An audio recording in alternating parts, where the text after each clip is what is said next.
नमस्कार दोस्तों, मैं आर्यन शर्मा और आप लोग देख रहे हैं आर्यन ऑनलाइन क्लासेस। तो फ्रेंड्स, आज का जो वीडियो है कक्षा 10वीं वालों के लिए बहुत ही ज्यादा महत्वपूर्ण होने वाला है, क्योंकि आज की इस वीडियो में मैं आपको बताऊंगा सामाजिक विज्ञान के वैसे प्रश्न जो हर बार बोर्ड परीक्षा में पूछा जाता है। मतलब बार बार जो है यही प्रश्न लगभग बोर्ड परीक्षा में पूछे गए हैं। वैसे प्रश्न आप लोग के साथ आज हम शेयर करने वाले हैं। बस वीडियो को आप लोग को शुरू से लेकर अंत तक देखना है, ताकि सारा का सारा प्रश्न जो है बिल्कुल अच्छी तरह से समझ में आ जाए। अगर आप लोग इस वीडियो को देखते हो तो आप लोग समझ लेना, इससे आप लोग को 5 से 10 मार्क्स कंफर्म है, कहीं कोई दिक्कत नहीं, पक्का आएगा। यही प्रश्न आप लोग को देखने को बोर्ड परीक्षा में आ सकता है, इसलिए वीडियो को शुरू से लेकर अंत तक देख लेना मेरे भाई। ठीक है, आइए बिल्कुल अच्छी तरह से आप लोग को समझाने की कोशिश कर रहे हैं। तो सबसे पहला प्रश्न है, और ये VVI प्रश्न है, बहुत बार पूछा जा चुका है। ठीक है, आप 2011 में देख लेना इस प्रश्न को, उसके बाद आप लोग को 2015 में भी देखने को मिल जाएगा, और वहां 2017 में भी यह प्रश्न पूछा गया है। इसलिए आपके बोर्ड परीक्षा में भी पूछा जा सकता है। तो प्रश्न है यहां पे, आतंकवाद लोकतंत्र के लिए चुनौती है कैसे। ठीक है, बिल्कुल आप लोग इसका सटीक आंसर करेंगे कि आतंकवाद निश्चय ही लोकतंत्र के लिए चुनौती है। बस इस प्रकार लिखना। देखिए, प्रश्न लिखने का भी थोड़ा सा होना चाहिए अलग सा, ताकि आप लोग को अच्छा नंबर मिले। प्रश्न जिस प्रकार उसी प्रकार से आंसर लिखे। जैसे है कि आतंकवाद लोकतंत्र के लिए चुनौती है, तो लिखेंगे यहां पे आतंकवाद निश्चय ही लोकतंत्र के लिए चुनौती है। किसी भी देश के लिए आतंकवाद एक बड़ा ही अभिशाप है। यह विकास के कार्य में बहुत बड़ा बाधा है। लोकतंत्र और आतंकवाद दोनों ही एक साथ नहीं चल सकते हैं। लोकतंत्र एक अस्थिर शासन का पहचान है, जबकि आतंकवाद अस्थिरता। आतंकवाद कब, कहां, क्या कर दे, इसका कोई भरोसा नहीं होता आतंकवाद का।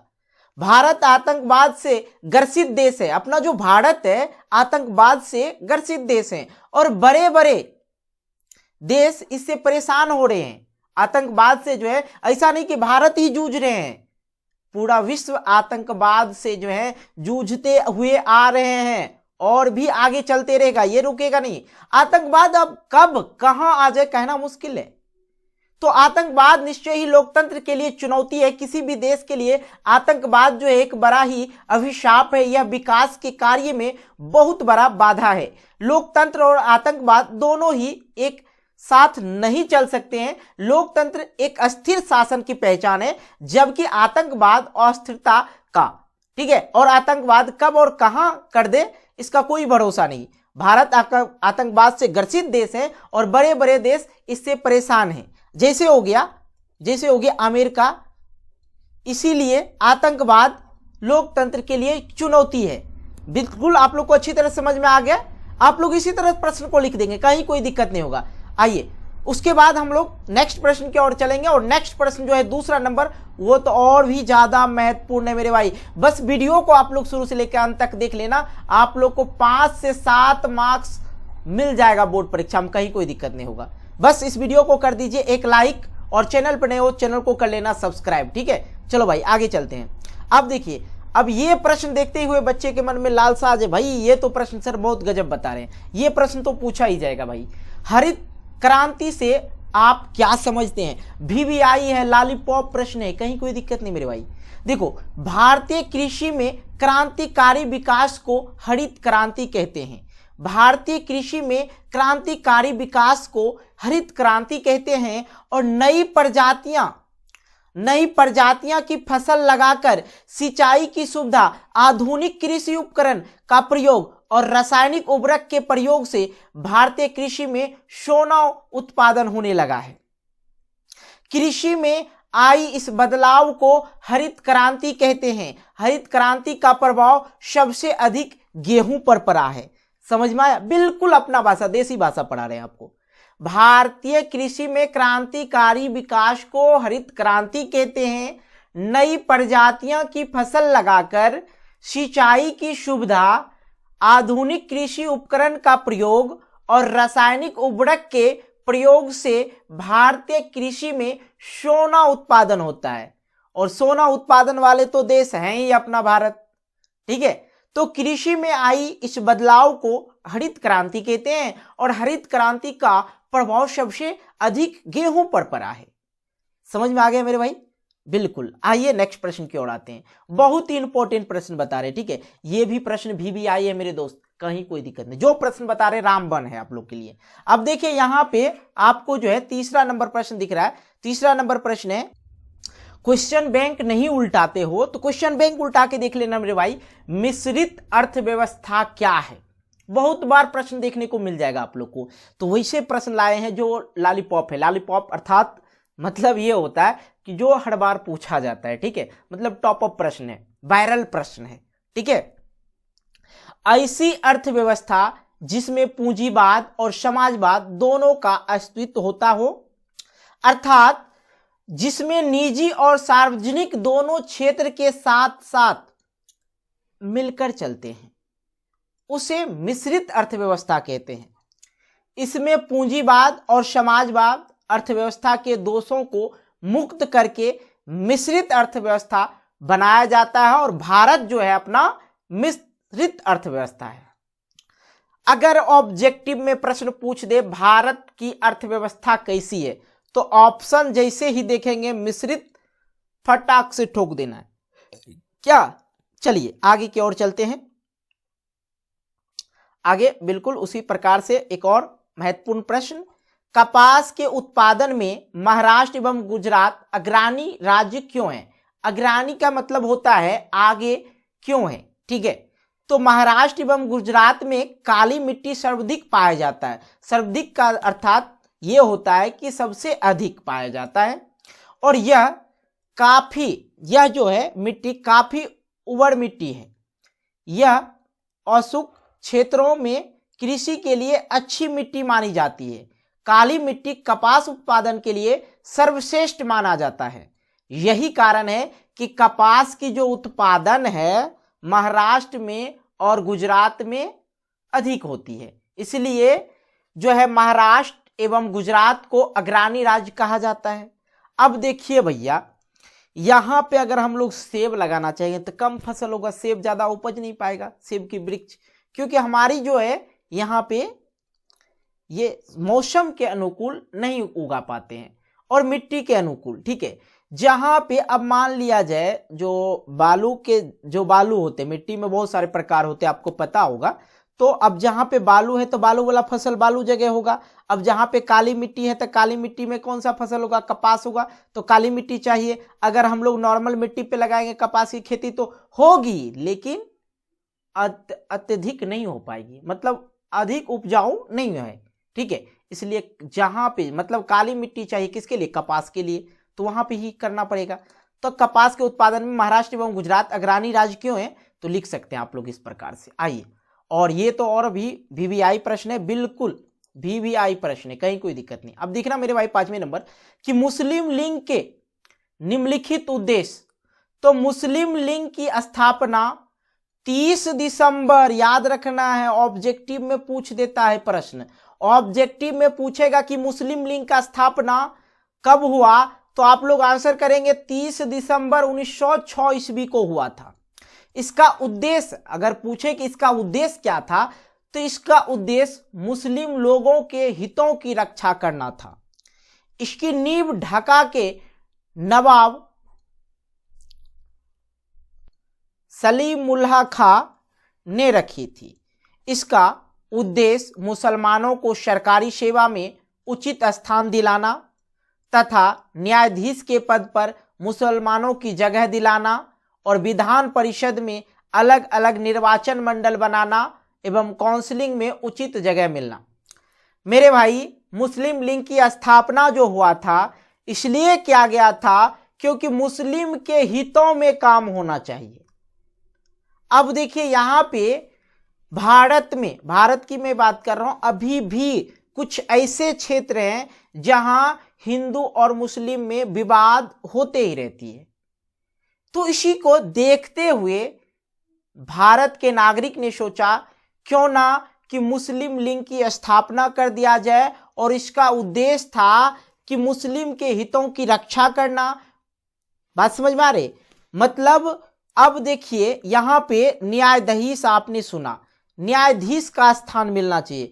अगर पहले क्या होता था, मुस्लिम के भी मन में आएगा अगर भाई साहब हिंदू ही हमेशा न्यायाधीश रहेगा तो हिंदू के पक्ष में बोलेगा, ठीक है। अगर मुस्लिम के न्यायाधीश नहीं, मुस्लिम के न्यायाधीश अगर रहे तो मुस्लिम के पक्ष में बोलेंगे, है कि नहीं। तो ये चीज सोचते हुए यहाँ के जो हिंदुस्तान के जो हिंदू थे उसने ये चीज बताया, इस चीज में मुस्लिम लीग में उसने अपना उद्देश्य दिया कि नहीं भाई, आप भी जिस चीज की मैं स्थान प्राप्त कर सकता हूं आप भी उस स्थान को प्राप्त कर सकते हैं, चाहे वो मुख्यमंत्री हो या प्रधानमंत्री हो, कहीं कोई दिक्कत नहीं, काम करना है, ठीक है। यहां विधान परिषद में भी, निर्वाचन क्षेत्र मंडल में भी और काउंसलिंग में भी उचित जगह मिलना चाहिए मुस्लिम को।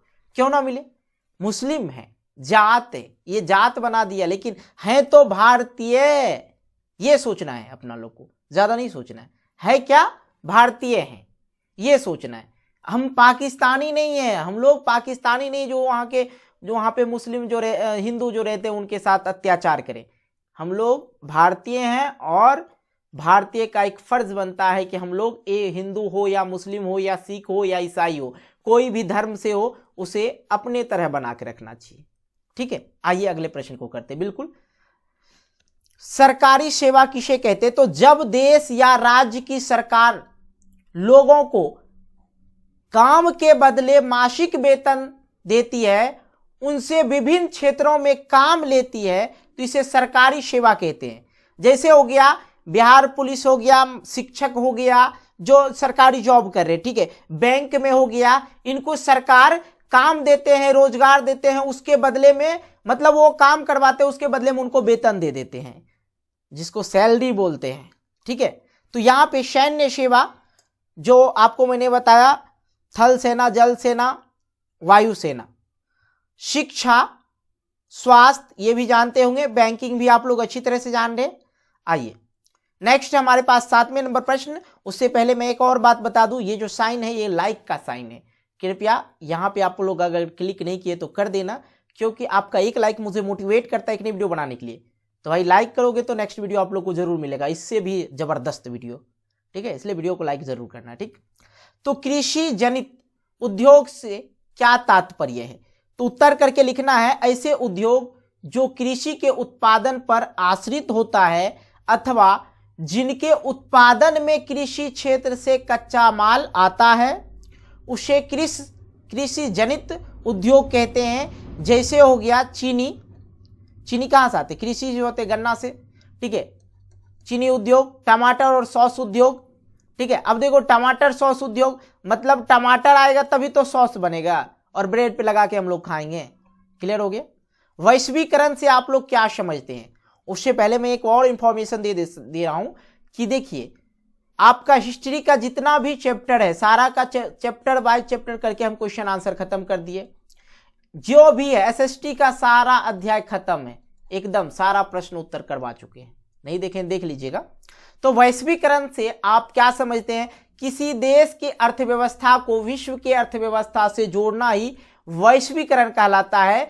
इस व्यवस्था में वस्तुओं को एक देश से दूसरे देश में आयात और निर्यात कर सकते हैं, इस पर कोई प्रतिबंध नहीं होता है। वैश्वीकरण के फलस्वरूप पूरे विश्व एक बाजार है, अर्थव्यवस्था हो जाती है। तो वैश्वीकरण आप बिल्कुल अच्छी तरह समझ गए, इस व्यवस्था के तहत एक देश से दूसरे देश, अब मान लीजिए एक नॉर्मल सा उदाहरण आपको समझाते हैं। अब देखिए नूडल्स वगैरह, मान लीजिए भाई अमेरिका, मान लीजिए कोई दिक्कत नहीं, कहीं भी बनता हो कोई दिक्कत नहीं, ठीक है। नूडल्स जो हम लोग चाउमीन मैमो वगैरह खाते हैं, ठीक है, नूडल्स अगर हम लोग मान लीजिए कहीं बने उससे कोई दिक्कत नहीं, पहले बता रहा हूं, ठीक है। और ये क्या भाई अमेरिका है, ठीक है, और ये इंडिया है। इंडिया में अपन लोग उनको क्या दे देंगे, गेहूं दे देंगे, मक्का दे देंगे, बहुत सारी चीजें दे सकते हैं। ये भाई साहब बोला कि आप मुझे मक्का गेहूं वगैरह सब दे रहे हो, दाल दे रहे हो, तो मैं क्या करता हूं आपको इधर से नूडल्स वगैरह दे देता हूं, ठीक है। तो मतलब है कि इससे हम देते हैं और इनसे लेते भी हैं, ठीक है, पैसा देते हैं पैसा लेते हैं, नहीं मतलब सामान एक दूसरे, मगर मेरे देश में अगर कुछ नहीं बन रहा, मान लिया जाए ये चीज नहीं बन रहा, तो दूसरे देश से हम ले सकते हैं। तो वैश्वीकरण यही चीज हो गया, समझ में आ गई बात, बिल्कुल अच्छी तरह। देखिए जो बता रहे हैं ना वही भाषा आप लोग को याद रहेगा, किताबी भाषा याद नहीं रहता बच्चे को। सुखाड़ के लिए जिम्मेवार कारक कौन से हैं? तो सुखाड़ के लिए जिम्मेवार कारक कौन से हैं? निम्नलिखित हैं। लिखेंगे क्या? इस तरह के प्रश्न में लिखना है निम्नलिखित हैं। पहला देना वनों की कटाई, दूसरा देना है घरेलू ईंधन जलाने पर उत्पन्न वायु प्रदूषण, तीसरा देना वायुमंडल ताप वृद्धि, चौथा देना अनियमित वर्षा, और पांचवा देना है वर्षा जल का संग्रह नहीं होना। ठीक है, आइए और ये नेक्स्ट प्रश्न आप लोग की है 10वें नंबर। और हाँ भाई साहब, वीडियो अगर लाइक नहीं की तो यार वीडियो को लाइक करना, दोस्तों के साथ शेयर करना, और चैनल नए हो चैनल को सब्सक्राइब करके नोटिफिकेशन बेल को प्रेस करके ऑल कर लेना, क्योंकि इसी तरह की वीडियो आप लोग को आगे भी मिलता रहेगा बिल्कुल अच्छी तरह से। समझिए गुप्त मतदान क्या है। तो भाई साहब कुछ दिन पहले ही इलेक्शन गया है, आप लोग को पता ही होगा। इलेक्शन जो गया है, इससे पहले इलेक्शन में जो वोट मांगने के लिए आते थे और हम अपने मत से जो दान देते थे उसी को मतदान बोलते हैं। अब समझिए, मतदाता प्रत्याशियों के बीच अपने पसंद की प्रत्याशी का चुनाव चिन्ह पर बटन दबाकर अपना मत देना, यह मतदान गुप्त रहता है, इसलिए गुप्त मतदान कहते हैं। देखिए वोट जिसको बोलते हैं, वोट इंग्लिश में, ठीक है, मतदान उसी को कहते हैं, वोट देना। अब मान लिया जाए यहाँ पे एक मुखिया प्रत्याशी है, दो मुखिया प्रत्याशी है, तो भैया ये पूरे पंचायत से चुनाव लड़ रहे हैं, और चुनाव लड़ रहे हैं, कुछ आधा हिस्सा जो है इनको सपोर्ट करते ही भैया साहब भाई साहब को, और इनको आधा सपोर्ट करते हैं। अब देखिए ये दोनों का क्षेत्र है, मान लिया जाए ये हमारा क्षेत्र है भाई, ये मेरा क्षेत्र है और ये इनका क्षेत्र है। ई वाला आदमी जो है अगर इसको वोट कर रहा है तो ई वाला आदमी इसको वोट कर रहा है, तो कुछ आदमी ऐसे होंगे जो इसको भी चाहते होंगे। ठीक है, तो ये मतदान जो होता है कि मतलब अपने मत के अनुसार या तो ये भाई साहब को वोट दे दो या ये भाई साहब को वोट दे दो, तो उसमें कोई थी नहीं है। और हाँ दूसरी बात कि वोट देने वक्त तो कोई नहीं जाता, अगर वोट मांगेंगे कहेंगे हम आपको भी देंगे आपको भी देंगे, ये आदमी दोनों को कहता है। इसी टाइम जो है ना जनता इन दोनों को बुड़बक बनाता है, और जब बुड़बक बनाता है तो 5 साल इनको बुड़बक बनाता है। बात समझ में आ रही? तो ये चीज होती है। और ये वोट देने वक्त कोई नहीं जानता किसको वोट दे रहे। ये कहेगा मुझे वोट दिया, तो बोलेगा हाँ कहे ना आप ही को तो दिए हैं। ये कहेगा मुझे दिया, तो हाँ आप ही का बटन दबा के आए। तो ये चीज होता है, मतलब पता किसी को नहीं चलता, इसलिए गुप्त हुआ, तो गुप्त चीज हो गया। तो गुप्त मतदान किसको कहेंगे? मतदाता प्रत्याशियों के बीच अपना पसंद के प्रत्याशी का चुनाव चिन्ह पर बटन दबाकर मत देते हैं, यह गुप्त मतदान गुप्त रहता है, इसलिए इसे गुप्त मतदान कहता है।